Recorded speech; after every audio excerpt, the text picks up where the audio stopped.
Hello everybody, this is Troy Bilt 7 horse. There's a little bit of issue with it, which these are famous for that. So we're going to fix this right up and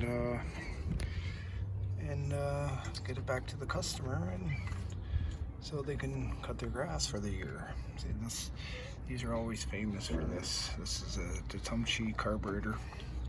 To me, a Tecumseh engine is probably the biggest piece of junk you can ever buy, but yeah, we're gonna get her all fixed up, and we'll see how we do it. All what we need to do this job with is a little bit of JB weld, Loctite, or permanent lock, whatever you want to call it.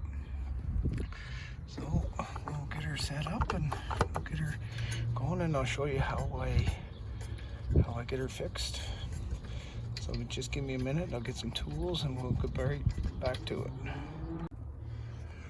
Okay, all what you need is a 3/8 like this. So let's get to her. Let's take it all off here. See, that one was all tight, so actually I put it back in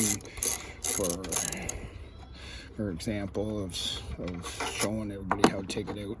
This is how long they are. Almost pointless having it that long, because what happens is they usually strip out after a while and you really got to re-tap them again. So like I said earlier, the Tecumseh engine is a poor engine. I do not like them.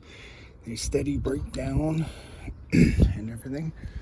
So everything looks good on there, so I'm not going to bother to change the gaskets or anything, so they all look good. So get that off, but we'll clean up the bolts. Just give me a second. See, all what you got to do is just spray it down. Yes, I'm working outside because I don't have a shop, because I'm mostly a mobile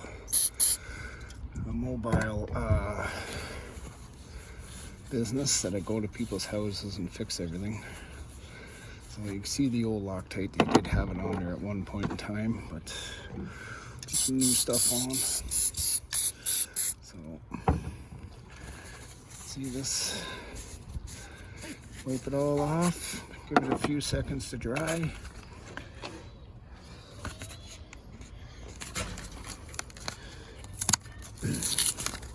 Open up the JB Weld Loctite, throw her back on. That's what I had for now. Oops. Yeah, try not to waste it like me.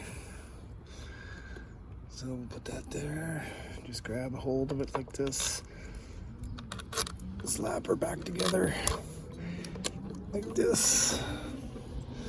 Just started in, never tighten any bolts until you get both of them started, because what happens is you'll strip the ends out. So we'll do it to the other one. Me, I like using lots, because lots always means better security. I always said. There we go. Now, like you can use a screwdriver to tighten these things, as you can see. But that one wasn't started. You can take a screwdriver and tighten them in, but I always used ratchets, because I'm always a believer, tighter the better. You know, I know I'm probably going to get ripped on that, but it's okay, because people's got their own opinions about everything. You just take it, tighten her back up. Yes, I'm working out in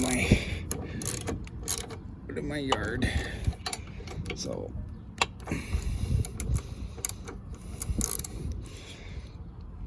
you should always give it a few minutes before you try it, so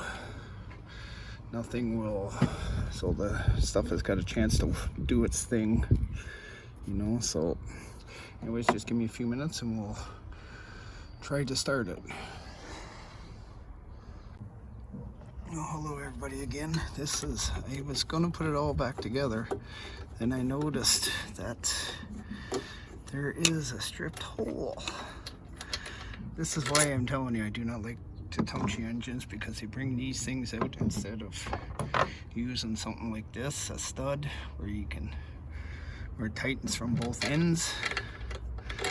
So usually before you start pulling out your tap and die set, you can usually just run something a little bit longer in there, because they even cheap out and don't even put the big enough bolts in.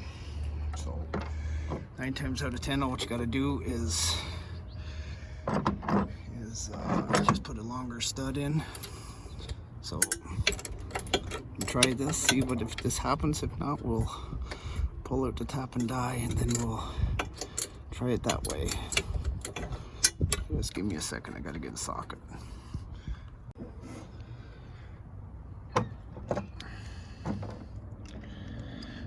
Okay, we got a socket here now. Turn that in there. I hope it went the right way, eh? Okay. So far it's going in, it's taking it.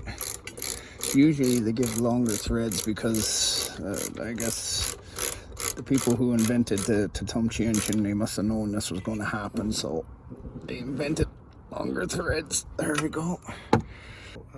Yeah, that's it. That's all you need to know, and that's how you would fix that.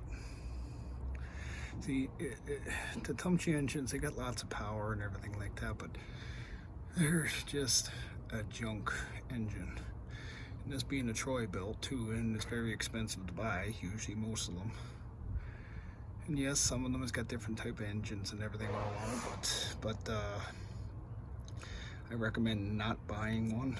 So, see, you can see on the muffler, someone's already tried fixing that, which seems to be alright, you know, but yeah, we'll let that sit, and then maybe the next video we'll start it up, and because I know this might need a oil ring or something, because it smokes a little bit when you first start it. So we'll try her tomorrow, we'll see what happens.